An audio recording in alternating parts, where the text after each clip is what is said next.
네, 안녕하세요 여러분, MK스입니다. 드디어 저의 와퍼가 첫 돌입니다. 그 뜻은 뭐냐? 제 할부가 9년 남았다는 거죠. 드디어 10년 중에 1년을 깠어요. 와, 120개월 생각보다 금방 가겠는걸? 제가 17,000km 대 소모품 교체에 대해서 한번 찍었었잖아요. 근데 그땐 사실 약간 장난이었죠. 워셔액 넣고선 소모품 교체 끝났다고 했었는데, 지금은 1년 동안 제가 37,000km를 탔는데 드디어 교체할 소모품들이 생겼습니다. 전기차인데 무슨 소모품을 교체하지? 이런 의견이 많으실 것 같은데, 네, 맞아요. 물론 뭐 엔진 오일이나 구동계 계통은 전혀 뭐 교체할 것이 없고요. 그래가지고 유지비가 정말 싸요. 예를 들면 저 같은 변태들은 원래 10,000km마다 엔진 오일을 갈고 막 그랬었는데, 그때마다 발생되는 비용들 있잖아요. 물론 요즘 나오는 차들은 뭐 BMW는 BSI, 뭐 벤츠도 뭐 관리 시스템이 있고, 도요타도 뭐 있고, 현대도 뭐 포인트를 줘서 몇 번은 무료로 해주죠. 하지만 그게 전부 다 차값에 포함돼 있었다는 거. 아무튼 뭐 이 차는 구동계 계통은 정말 교체할 건 없긴 없습니다. 어쨌든 소모품을 교체하러 나왔다고 했으니까 소모품을 교체해야죠. 오늘 교체할 소모품은 와이퍼입니다. 이 와이퍼 내돈 내산이고요. 네, 이거 뭐 안 보여줘도 되고요. 근데 좀 보여드리고 싶어요. 왜냐면은 테슬라용 와이퍼가 순정은 짝당 3만원, 엄청나게 비싼 비용이죠. 와, 그걸 어떻게 그렇게 돈을 주고 합니까? 그래서 제가 여러 브랜드를 알아봤는데, 대부분 지원한다는 와이퍼들이 국산에서 만드는 그 실리콘 베이스의 발수 코팅 와이퍼들이었어요. 근데 그 와이퍼들 중에서 제가 마음에 드는 걸 몇 개 사서 꽂으려고 했는데, 실질적으로 마운트 부분이 너무 안 맞는 거예요. 그래서 테슬라에 못 꽂고 저희 집에 다른 차에다가 그 와이퍼를 꽂았는데, 그러던 와중에 아주 유명한 회사죠, 보땡땡에서 테슬라 전용 마운트로 나온 와이퍼가 생겼어요. 여기 보면은 정확히 이렇게 테슬라 모델 3용이라고 써 있거든요. 어쨌든 테슬라 전용의 마운트로 나온 와이퍼가 생겼습니다. 에어로 트윈이라고, 이건 제가 스파크에서도 많이 쓰던 와이퍼인데, 순정형으로 나오는 이름 없는 회사 거 쓸까 이런 거 고민하다가, 역시 그래도 이름 있는 회사 보시는 보시죠. 그래서 보시 거를 준비했습니다. 운전자석 보조석 한 세트로 32,000원입니다. 와우, 테슬라 와이퍼 한 짝 살 돈으로 두 개를 살 수 있어요. 정말 가성비 좋게 나온 제품이죠. 시중에 이제 파는 실리콘 와이퍼들은 그 재질이 실리콘이다 보니까 밀착도가 중요해가지고 대부분 하이브리드형 와이퍼거든요. 근데 저는 이렇게 순정이랑 비슷한 플랫형 와이퍼를 구매를 하였습니다. 그럼 바로 교체를 해볼게요. 오, 이렇게 와이퍼가 두 쌍 딱 들어있네요. 오, 진짜 이 체결 부위가 테슬라가 좀 독특한 방식을 쓰고 있거든요. 엄연히 따지면 이것도 약간 멀티 클립 방식이긴 한데, 테슬라랑 벤츠 차들 몇 개 호환되게 나온 거라 확실히 장착이 잘 될 것 같아요. 딱 보기에도. 일단 바꾸려면은 와이퍼를 정비 모드로 바꿔야 됩니다. 차량 메뉴 가서 정비에 가면은 와이퍼 정비 모드가 맨 아래 있죠. 이걸 누르면은 와이퍼가 요만큼 올라옵니다. 와이퍼를 분리하는 방법은 상당히 쉬워요. 보시면은 요 위에 버튼이 있거든요. 이 버튼을 누르고, 네, 누른 상태에서 정확하게는 이렇게 아래쪽으로 살짝 해줘서 당겨주면 바로 빠집니다. 그리고 이제 새 거를 껴주면 되죠. 껴줄 때는 반대로 들어가면 되는데, 보시면 여기 테슬라 와이퍼는 와이퍼에 워셔액이 나오는 곳이 이렇게 돼 있어요. 그래가지고 웬만한 사제 와이퍼를 사면은 맞지가 않습니다. 얘는 딱 봐도 클립이 잘 맞게 보이죠. 넣을 때는 그냥 이렇게 안쪽으로 밀어 넣으셔서 딸깍 하면 들어가요. 참 쉽죠잉. 자, 반대편도 마저 그대로 가볼게요. 버튼을 누르고 저쪽으로 당겨주면, 버튼을 누른 다음에 이쪽으로 살짝 밀고 요만큼이 걸쳐 있을 때 있거든요. 그때 아래쪽으로 이렇게 당겨주면서 열면 빠릅니다. 옆에서 봤을 때 이렇게 잡고 있다고 하면은 이렇게 뺏고 이렇게 들어서 하면 돼요. 참 쉽죠? 1타 강사네, 1타 강사. 정석대로 하면 여기 밑에 천을 깔아줘야 되는데, 저는 그러진 않겠습니다. 그러진 않고 있어요. 그리고 넣을 때는 반대로 여기에 이렇게 끼고 그냥 꽉 밀어주시면 돼요. 아주 쉽죠? 네, 이렇게 첫 번째 소모품을 갈았습니다. 와이퍼 새거라 뭔가 뿌듯하네. 빨리 비왔으면 좋겠다. 자, 바로 다음 소모품을 갈러 갈게요. 두 번째 소모품은 바로 필터입니다. 이것도 광고 아니에요. 그렇다고 해서 내 돈 내산도 아닙니다. 이거는 제가 일하는 곳에서 선물 받았습니다. 많이들 익숙하시죠? 지금도 이 필터가 꽂혀 있는데 교체한 지 6개월이 지났으니까 새 걸로 갈도록 할게요. 이것도 상당히 교체하는 법이 쉽지 않아요. 현대, 기아, 뭐 일본 차들처럼 쉽게 조수석만 열고 할 수는 없고요. Y 같은 경우에는 그렇다고 해서 막 어렵지도 않거든요. 준비물 한 개만 있으면 돼요. 지금 이건 별렌치 뭉치긴 한데 T20 별렌치만 있으면은 쉽게 갈 수 있어요. 보여드릴게요. 조수석 문을 열고 이렇게 조수석의 옆쪽으로 오면은 여기 벽이 있잖아요. 이 벽을 뜯어주시면 돼요. 여기 안쪽부터 뜯으면 되거든요. 헤라로하나라고 하는 하는데 대부분 손으로 해도 돼요. 너무 끝부분만 자꾸 뽑으면은 핀이 휘거든요. 한 칸 한 칸씩 잘 뽑아 주셔야 돼요. 따라오면서 손으로 그냥 이렇게 핀을 도도독 뽑고, 여기 중간에 있는 핀이 잘 부셔진다고 하거든요. 이렇게 띄어내면은 여기 위에 에어블로어가 있거든요. T20 별 렌치로 풀어주시면 돼요. 여기 돌리고, 네, 이렇게 제거를 하고, 그러면은 저기 필터가 보이죠? 바로 이렇게 필터가 보이거든요. 필터에 손잡이를 잡고 당기면은 원래 이렇게 빠집니다, 여러분. 고장내는 거 아니에요. 으악, 더러워. 이렇게 손잡이가 있는 필터여서 손잡이를 잡고 당기면 돼요. 으악, 이럴 수가. 한 6개월 정도 사용했는데 새 거랑 비교해볼까? 아, 확실히 더럽네. 새 거랑 비교해보면은 시꺼마죠, 여러분. 헝거 새 거를 넣을게요. 에어블로 반향이 이쪽으로 하기 때문에 주름진 곳이 이쪽으로 들어가게 해주시면 됩니다. 넣어주고,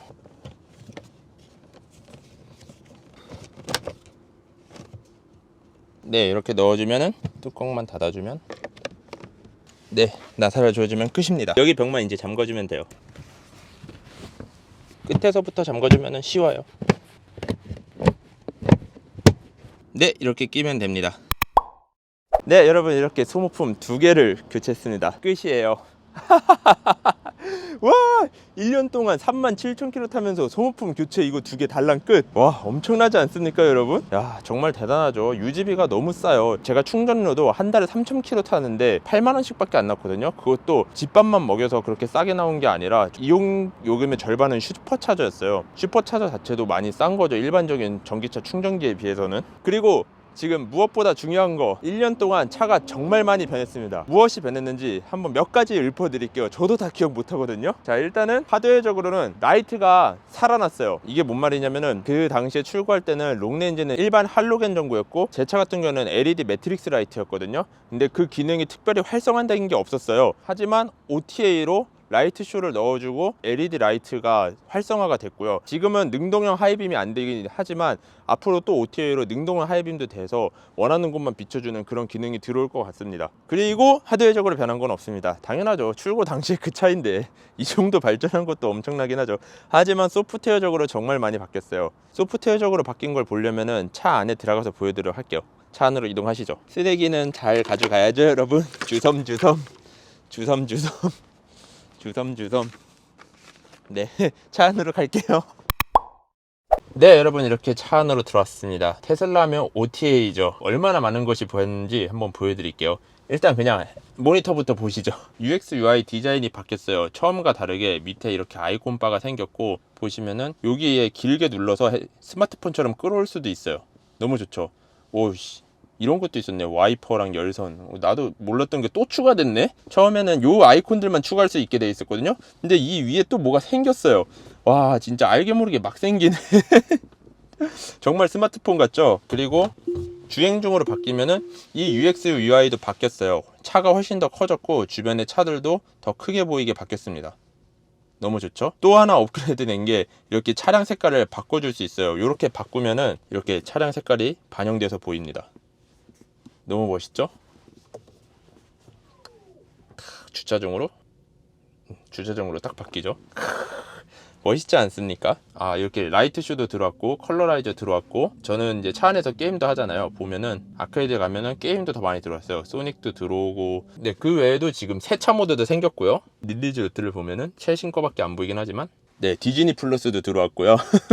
테슬라 튜토리얼도 더 추가돼서 차량을 어떻게 이용하면 좋은지 알려주게 되었고요. 뭐 충전 시간 예상도 더 개선했다 이런 것도 있고, 차량 프리컨디셔닝도 개선했다 이런 것도 있고요. 신규 언어까지. 그리고 OTA로 오토파일럿이 훨씬 더 부드러워지기도 하고 더 능동적으로 바뀌었고요. 예를 들면 주행 중에 오른쪽에 있는 차가 내 차선 쪽으로 넘어온다 싶으면은 제 차는 왼쪽 차선으로 최대한 붙어서 가요. 되게 사람이 운전하는 것처럼 많이 똑똑해졌습니다.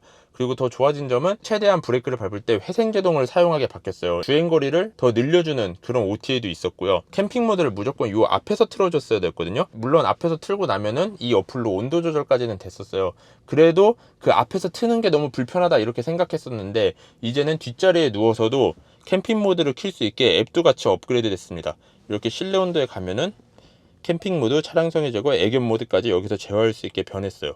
밑에 실내 과열 방진도 앱에서 제어할 수 있게 됐고요. 이게 정말 테슬라 OTA의 좋은 점이거든요. 아, 사용자들이 이거 이렇게 됐으면 좋겠는데 하면은 어느 순간 그거를 반영해줘요. 너무 좋지 않아요? 이렇게 OTA를 통해서 사용자들이 원하는 기능을 알아서 넣어주고, 심지어 그 일론형 트위터도 좋아하시죠? 트위터에 말을 하면은 기능을 넣어줄 때도 있거든요.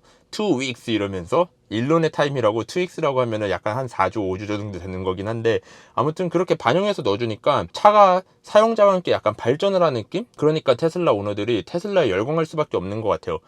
뭐 예를 들면 다른 내연기관들 사봤자 뭐 OTA 해준다 해도 1년에 한 번 있을까 말까 하고, OTA조차도 그냥 이거 뭐 디자인 조금 바뀌고 뭐 날씨 알림 기능이 추가됐습니다, 약간 요런 수준이거든요. 근데 테슬라는 차량의 구동계부터 전반적인 모든 시스템들이 다 업그레이드가 되니까 솔직히 이거는 어느 브랜드도 따라올 수 없다고 생각해요. 그리고 사람들이 이거 뭐 내연기관 차들도 따라올 수 있어 라고 얘기를 하는데 솔직하게 못 따라옵니다. 왜냐면은 테슬라는 모든 기능을 중앙화해서 하나의 칩셋에서 모든 걸 처리하거든요. 근데 일반 내연기관들은 그럴 수가 없어요. 왜냐면은 에어백이 있으면 에어백 모듈이 있어야 되고, 와이퍼를 오토로 켜고 싶다 그러면 우적 센서가 있어야 되고, 칩셋들이 다 분리가 돼 있거든요. 그러다 보니까 요즘 같은 칩 슈리지 사태에서 오토 트렁크 닫는 칩셋이 없어가지고 그 옵션을 빼고 낸다던가 이런 일이 발생하죠. 그래서 내연기관들은 그 칩셋들을 일일이 중앙화해서 그 중앙화된 컴퓨터가 제어를 한다고 하는데, 각각의 칩셋들이 다 기능을 맡고 있고, 그렇기 때문에 업데이트를 해주기가 되게 어렵습니다. 근데 테슬라 같은 경우는 스마트폰처럼 하나의 칩셋으로 모든 걸 관리해서 그 칩셋이 모든 거를 다 명령을 내리니까 하나의 프로그램만 잘 짜면은 업데이트하기 쉬운 거예요. 근데 왜 다른 내연기관들은 그렇게 밖에 못하냐 이렇게 물어보면은 자동차 보안 때문에 그래요. 만약에 주행을 관장하는 칩셋이 해킹을 당한다고 하면은 급발진이나 이런 거를 해커들이 마음대로 다룰 수가 있잖아요. 근데 그런 것 때문에 다른 회사들은 그거를 쉽게 접근하지 못하거든요. 근데 테슬라 같은 경우에는 너무나 자신 있게 칩셋 하나로 통합하고 그 칩셋의 보안율을 엄청나게 높여놨어요. 초창기에 회사가 설립됐을 때 우리 테슬라 한번 해킹해볼래 해가지고 해커들을 불러가지고 취약점들을 막 찾았어요. 그때 해킹에 성공한 사람들은 지금 테슬라에 입사해서 큰 돈을 벌고 있죠. 테슬라는 보안에 많이 신경 써가지고 그만큼 차도 안전해졌고 이러한 OTA 시스템을 운영할 수 있는 겁니다. 어쨌든 이 OTA를 통해서 너무 많은 게 업그레이드 됐거든요. 지금 업그레이드된 걸 다 말해줘야 되는데 너무 많아서 제가 일일이 나열을 못하고 있는데, 여러분이 댓글로 올려주시면은 감사할 것 같습니다. 영상이 올라가고 댓글을 남겨주신 분 중에 3일 동안 좋아요 수가 제일 많은 분께는 제가 게임하려고 산 게임패드인데 본의 아니게 이렇게 조우아 컨트롤러를 협찬받아가지고 쓰고 있어서 이 컨트롤러가 남거든요. 아주 저렴한 컨트롤러이긴 하지만 저에게 필요 없는 물건이니까 제가 그분에게 택배로 보내드리도록 하겠습니다. 어쨌든 OTA라는 게 그냥 이런 UX, UI를 넘어서 차량의 전반적인 시스템, 구동 시스템까지 발전을 하니까 정말 테슬라 오너들은 이거에 만족을 하는 거예요. 이거는 차를 구입하고도 미래의 가치가 계속 발전하는 거잖아요. 그 자리에 머물러 있는 게 아니고. 그러니까 이거는 좋아할 수밖에 없는 차예요. 너무 또 이러면 또 이제 태반이 뭐니 막 달려오겠지? 여러분, 그리고 진짜 이 OTA가 무서운 게 뭐냐면요, 보이시죠? 리콜 통지서입니다. 이걸 뜯어서 보면은 결함의 원인이 소프트웨어 유닛 오류로 특정사 운전자가 안전벨트를 채우지 않고 시동을 걸 경우 안전벨트 경고음이 울리지 않을 수 있습니다. 이런 결함이 있대요. 그러면은 일반적인 회사 같은 경우에는 이거 센터 들어가서 안전벨트 모듈이랑 이 유닛 컨트롤을 분명히 교체하라고 하던가 뭔가 소프트웨어 업데이트를 받으라고 했을 거예요. 근데 테슬라는 그냥 OTA로 끝냈습니다. 시정 조치 방법, OTA를 통한 버전으로 업데이트. 엄청나지 않습니까? 아니, 그리고 솔직히 이게 그리고 리콜입니까? 리콜의 뜻이 뭔데요? 다시 들어와서 수리하라는 거잖아요. 근데 이거 그냥 유저들도 알게 모르게 그냥 OTA로 끝났습니다. 테슬라가 이런 게 진짜 무서운 거예요. 최근에 미국에서 발생한 테슬라의 리콜들을 보면은 90%가 소프트웨어적이었던 거고 그거는 다 OTA로 해결했습니다. 아무튼 정말 무서운 테슬라입니다. 뭐 제가 백날 말해봤자 안 타보신 분들은 모르겠죠.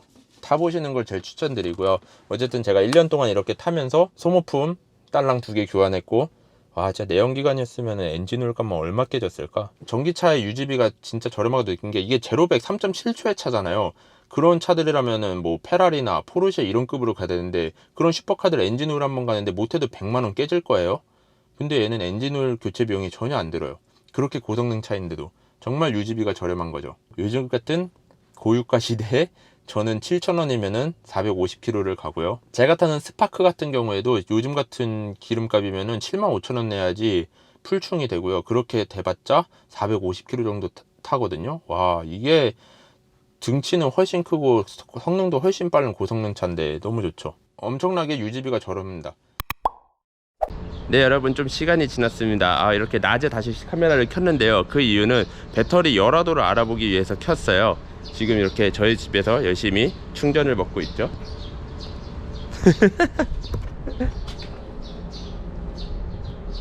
카메라 무서워?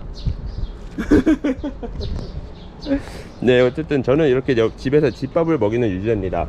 지금 보시면은 이렇게 완충이 되었죠. 저는 집에서 이렇게 11시부터 먹여서 제일 저부하 시간에 가장 값싼 전기로 충전을 하고 있습니다. 지금 이렇게 보시면은 100%가 됐고 456km를 갈 수 있다고 떠요. 이게 정확한 열화도 측정 방법은 아니지만 제가 처음에 차를 바꾸고 나서 좀 장거리를 뛴 게 있거든요. 그때 첫 시승기인데 그때 영상을 보시면은 처음에 이제 469km를 간다고 했었고 지금은 이제 456km를 간다고 하잖아요.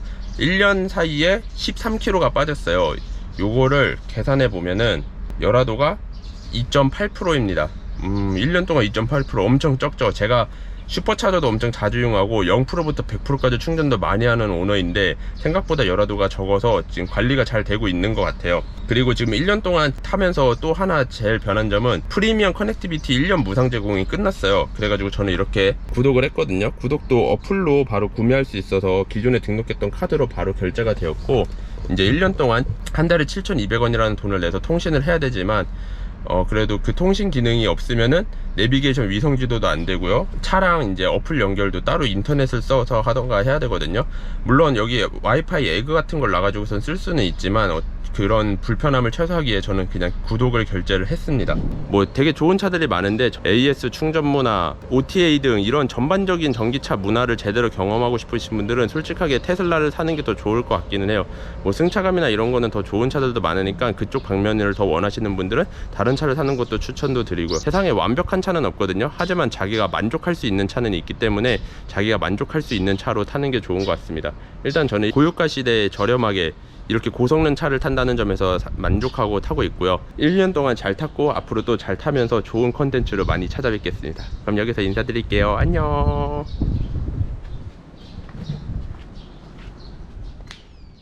멋있다.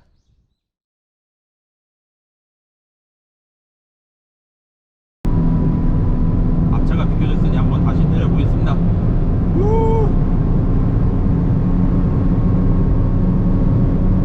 220